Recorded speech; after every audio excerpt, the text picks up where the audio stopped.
crashing Scotty, the guitarist of Skid Row, on the toilet while taking a shit. So that was our first introduction to this band. So he was like pushing up the door and, oh hey man, we're your support act.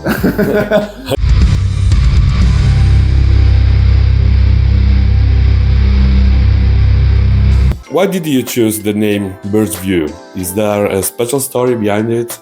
So basically, the story behind this band name is pretty stupid because Alex and I founded this band in 2016, I think, and he bought a drone. It was the first time flying a drone for us, and we flew into a fucking window. Okay.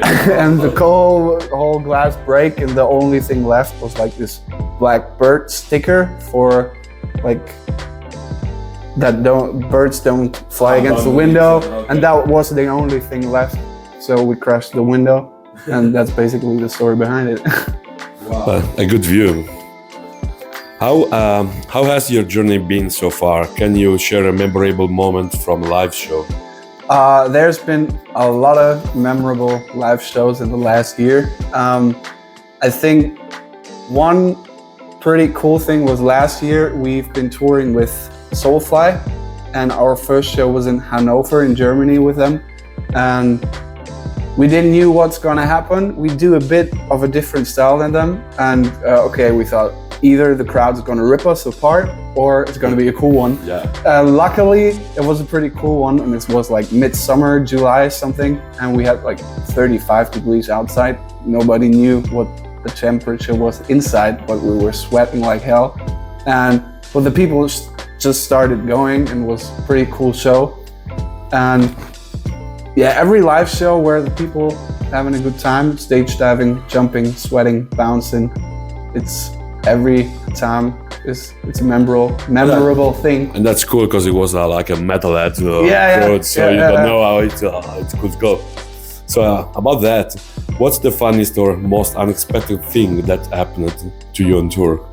If it's something funny or something strange. Something pretty funny is that we've been touring with Skid Row, and the first time we met them was Jan, our drummer, crashing Scotty, the guitarist of Skid Row, on the toilet while taking a shit.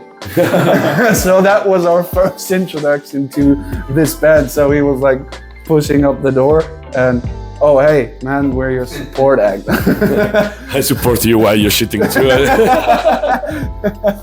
Nice. So we go forward. Which artist or band inspire you? Who would you love to collaborate with?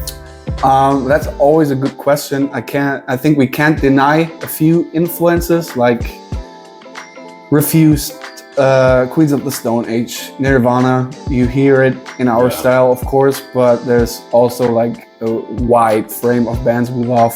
Like, I don't know, a lot of hardcore bands like, already said Refused, or like the modern stuff, Turnstile, or whatever you can imagine in that direction. Or what's also pretty influential, Oasis, for sure. Just like the songwriting. And another thing, I guess, is there's so many. Beatles, of course. Like, Beatles is for us the best band in the world. Nice. I like it because I can hear something from each band you told in your music. Anyway, Team Lee, I'm always right. The new album, As of Commando, came out recently.